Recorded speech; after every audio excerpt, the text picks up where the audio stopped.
Welcome to Maple Leafs Man Advantage. I am Hawkeye, and I've got some great news that I'm sure you guys are all aware of for the Leafs fans.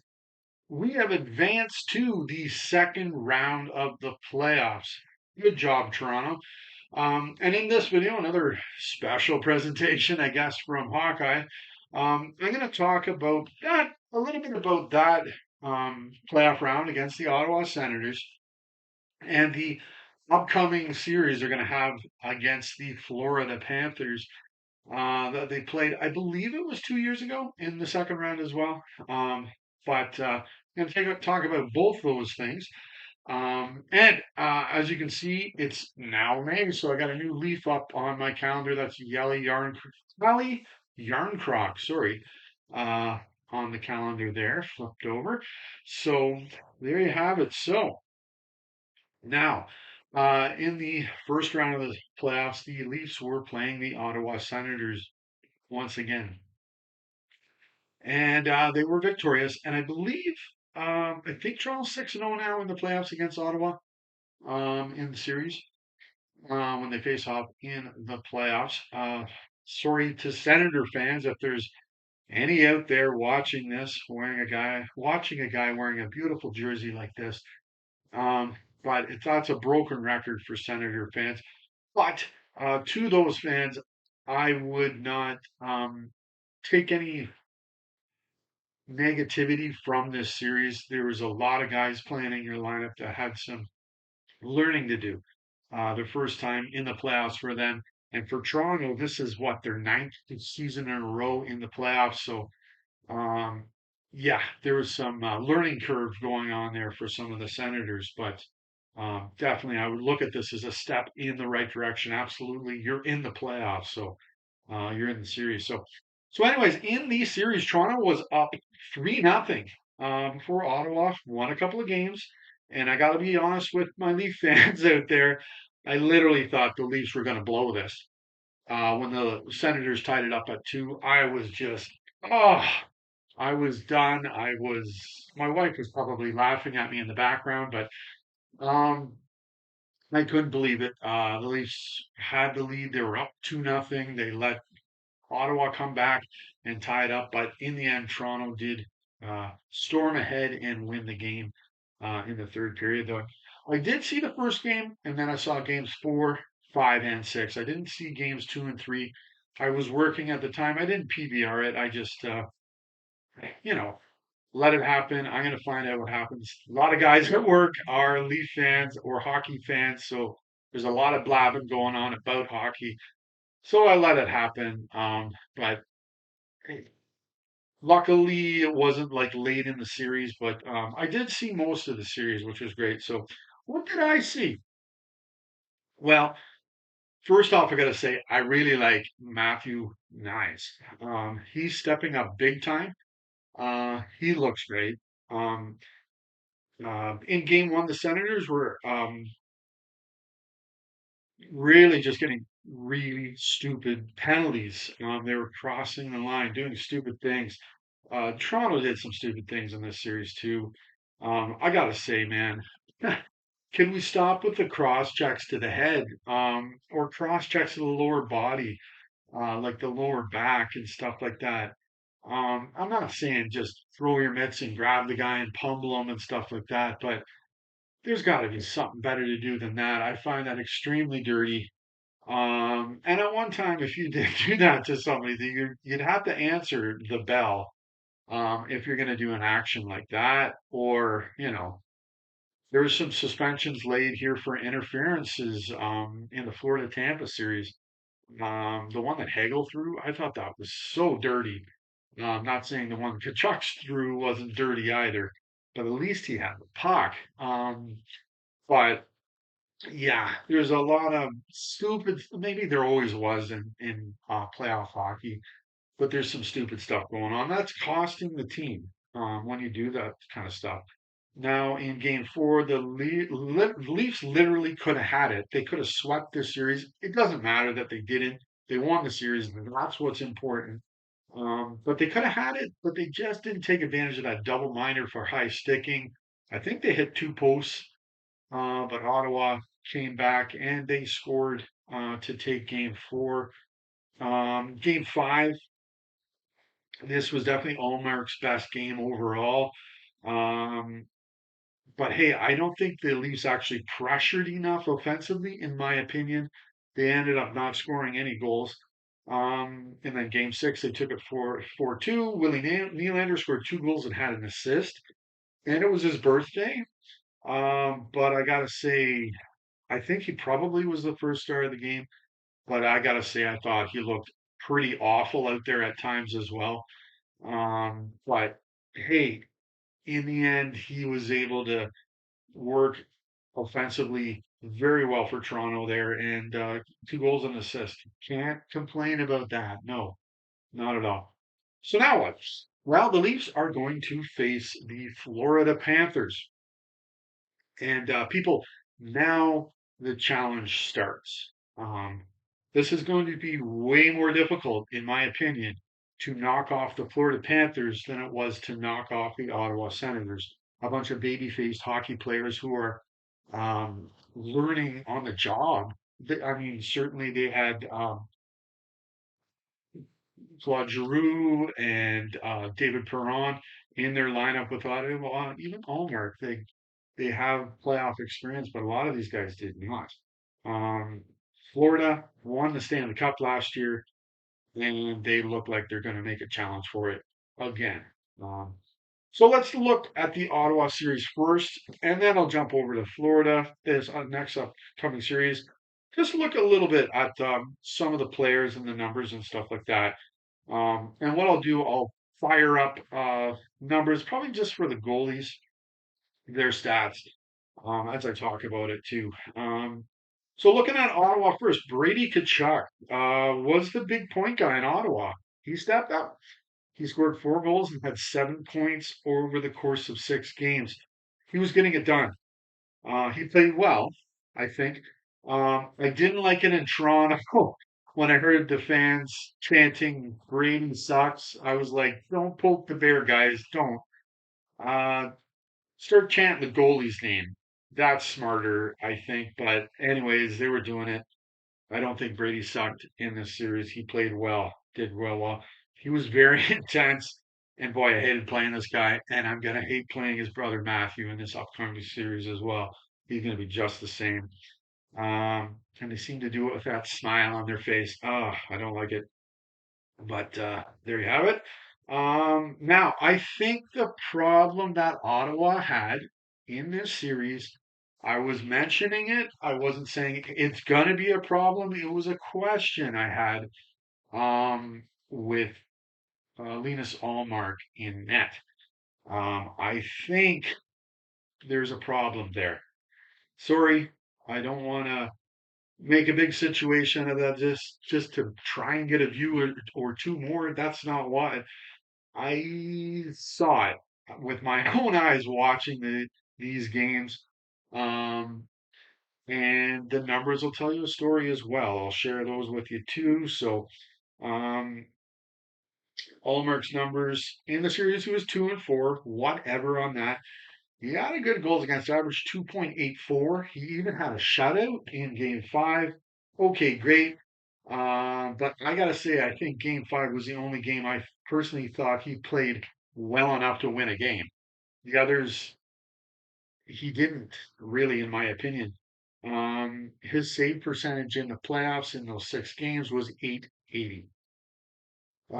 To compare to the regular season, it was Ivan Fedotov with the Philadelphia Flyers. Excuse me, he had an 880 save percentage during the regular season. He was the backup with the Flyers and had a 6-13-4 record with a 3.15 goals against average. That's not getting it done. Um, the Flyers, just looking at them, they ended up being one of the bottom teams in the league and are going to get a good draft pick this upcoming draft. Um, that puts Allmark's career numbers. I'm going to fire this up too. His record is 5-10. He's got a shutout, 3.28 goals against average, and an 885 save percentage. Not good enough. Sorry, Sens fans, not good enough for the playoffs. Not good for the regular season either, but certainly not getting it done in the playoffs. And I'm going to highlight that again now, maybe not again, but now and say uh, I don't think Omer can get it done in the playoffs. Um, I don't think so. This is he's had enough time in the playoffs, in my opinion, to get to say, you know what? I don't think he can get it done. I don't think he was overworked. He was injured during the season, so it's not like he played 60, 70 games in the season and now was tired. That's not it. That might be it with Connor Hellebuck in Winnipeg. Uh, Going on 3 years in a row now. He's not getting it done in Winnipeg either. They're still alive as of right now. Um, but I think he's just overworked. Um, But there's a lot of goalies like this with Allmark. I'm not just throwing him under the bus. I don't want to. I'm not meaning to do that. As well look at the Philadelphia Flyers. Interestingly, Sergei Bobrovsky, who the Leafs are going to play next, started playing there. But after Ron Hextall with the Flyers, it seemed like they had a uh, just a number of goalies that just couldn't perform, couldn't get it done in the playoffs, but they had great regular seasons. Um, so what happens? It's a different game in the playoffs. Um, in my opinion, I think the Senators, I'm not saying get rid of Ulmer. I think they need to go out there and get another goalie that you can match with Ulmer. Um, I don't know what's possible. I'm not even looking at the salary cap. That's not my problem. That's Ottawa's problem. Uh, they're probably not going to do this. I don't know, but I see they're paying Allmark 8.25 million for the next 3 seasons after this one. Um, so I don't know. I think that's what they need to do is go find another goalie. Kind of like he had with Boston. Maybe something like that. Um, but there you go. Sorry, Senator fans. So looking at Toronto in this series, once again, I really like Matthew Nyes. I really liked him. He was using his strengths very well, and he looked like a power forward out there, strong power forward. To me, I don't think Mitch Marner looked out of place defensively to me, which was good. Um, but I didn't see games 2 and 3 though either. Um, at times Matthews did, but most of the times he was good.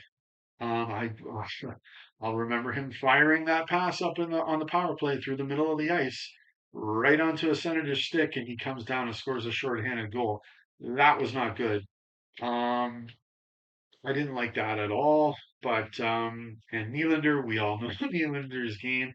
It is pointed more towards the offense side of the game, which is likely why I personally have negative elements. It's not all negative, but there's a negative side to him playing center, in my opinion, because of that. I think Tavares is better defensively or playing the game the full length of the ice in comparison to Nylander.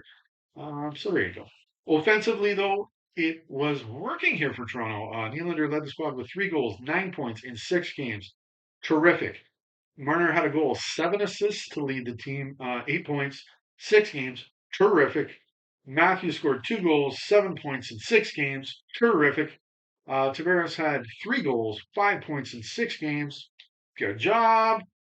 Nyes also had 3 goals, and I think they were all nice. I remember his breakaway goal. Whoa, that was a great goal. I think they ended up losing that game. I think that was game 4, but man, that tied the game up. That was a great goal from Nyes. Um, but away from those guys, the Leafs had 7 other goals from other guys on the lineup. So that's huge, including 2 apiece from Morgan Riley and Oliver Ekman Larson on defense. Excellent. And I mentioned that in my review or follow up, whatever, looking at the Ottawa series. They need to get goals from their defensemen. They still do. And they also had one from Benoit in the series. So they had five from their defensemen in 6 games. Um, they need to keep getting goals from their defense in this series. I'm not saying they need to keep doing it at that rate, but they do need to get some goals from their defensemen to play against Florida here. Just keep it going. Excellent work there. In that was Anthony Stolarz, which to me, personally, I thought Berube was going to turn to Wall at some point in this series, maybe for game 4. Turn to Wall. No. And I give Berube credit. That's what he wants to do. He's showing his uncrumbling faith, his strength in Stolarz. He is the guy. He left him in the net. Stolarz played well. He was 4-2, had a 2.21 goals against average, but his save percentage was 901. Good. That's good. Um, but I got to tell you this, guys. If you switch the goalies, put Allmark in Toronto's net, Stolarz in the Senators' net, I don't think the Toronto Maple Leafs are advancing. I think it's the Ottawa Senators. That's the big difference to me in this series, as well as I'm going to get to that in a moment. The special teams, it is working for Toronto right now. Both penalty killing and the power play, they're both working.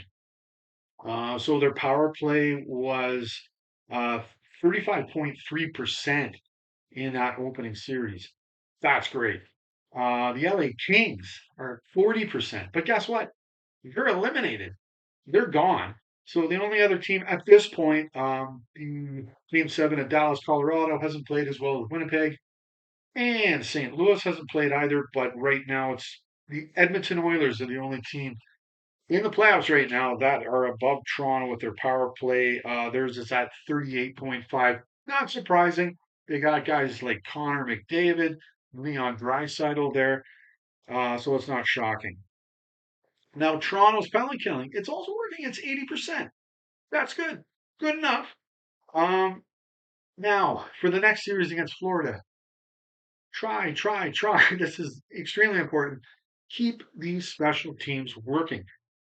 Um, and if you can keep that power play, it doesn't have to be at that mark, but if you can keep it working, I think Florida is going to get some penalties in this upcoming series, and you can take advantage of that if you can put the puck in the net on the power play.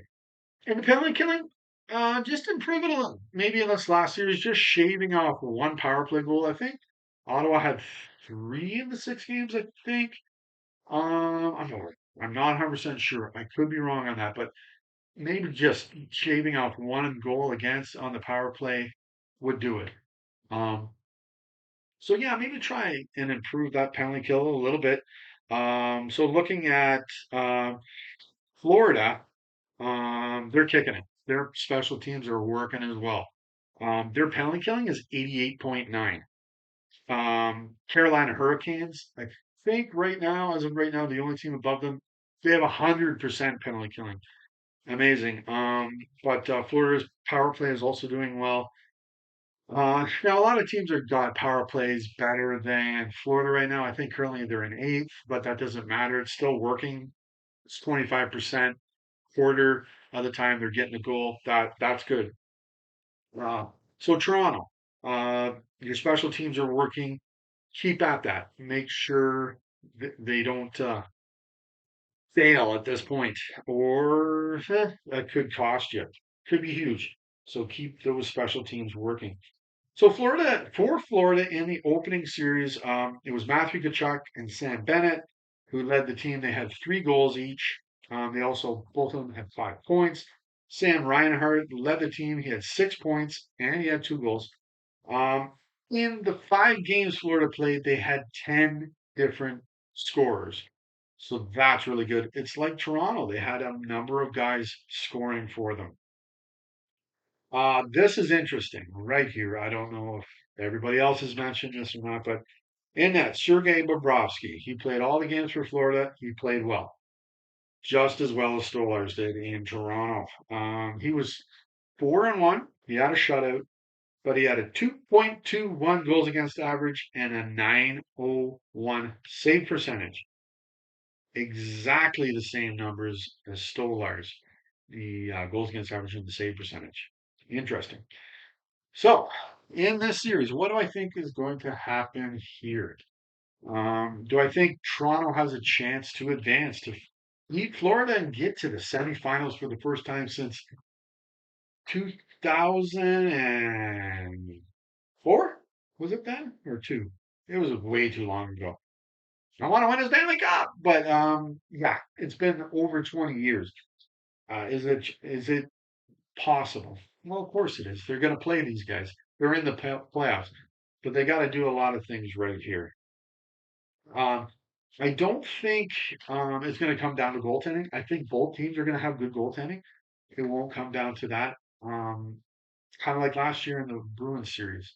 It wasn't goaltending that cost Toronto that series. It's going to happen out on the ice. Um, I think Toronto needs to counteract the great forechecking that Florida is going to give them. Personally, I actually really enjoy watching aggressive forechecking. Um, I find it works beautifully at times. What it does is it cuts down time and space for the opposition. They then need to make quick and correct choices what they're doing with the puck. And sometimes they don't have enough time to make that or choice or the space to make that correct play, what have you. Um, I think of like back because I watched it fairly recently. The was watching them the New York Islanders in their dynasty. They forechecked very well. They had their penalty killing was very aggressive. I found, and they won four Stanley Cups in a row. And it worked well for them. And Paul Maurice uses that in Florida, and he's won one cup so far with Florida going for another here. Um, Now, I think as well with Toronto up front offensively, all those guys, those the core four plus Knies plus the defense, it's all working. And I'm not throwing him under the bus here. Matthews, I think he needs to um, score more goals in this series in order for Toronto to advance. He needs to become uh, like he was in that series, definitely like one of the stars of the series. Offensively, in order for Toronto to advance, I think because Florida is going to be tough. They're good defensively. Um, Now, as well, I like how Toronto's offense is working through Berube, the dump and hit the body, take the body, try and turn over the puck.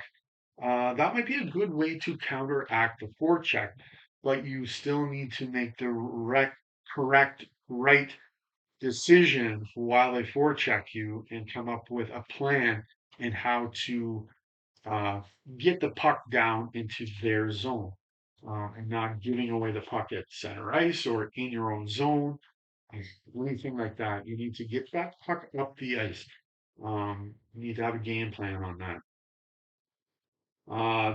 Toronto definitely needs to toughen up here as well because we got the Florida Panthers and they like to play it a little rough. I definitely saw that in the Tampa series. So yeah, um, you got to toughen up here, Toronto. Keep it up. Keep it going. But that doesn't mean taking stupid penalties yourself. That doesn't help your team. You would have seen that in game one with Ottawa. They toughened up, but boy, were they were getting stupid, getting dumb penalties. It cost them that game. It was 6-2. For example, as well in that series, I think Brady Tkachuk got a very stupid penalty at the end of the first period, putting Toronto on the power play. And guess what? Austin Matthews scored a goal, putting Toronto up 1-0. It cost them a goal. Um, being over aggressive and not reining in your emotions. It's good to be amped up and intense, but don't cross a line like that. Especially nowadays, the refs are going to see it. They're going to catch you. So, as I said, this is going to be a more difficult series to beat the Florida Panthers than it was to beat Ottawa. No offense to Ottawa whatsoever. Sky's the limit in Ottawa now. Just keep building on that. So yeah, just seeing how they rolled up the Lightning and moved on in 5 games. They won the Stanley Cup last year. They've been in the finals 2 years in a row, and it looks like they're on their way for a long run here.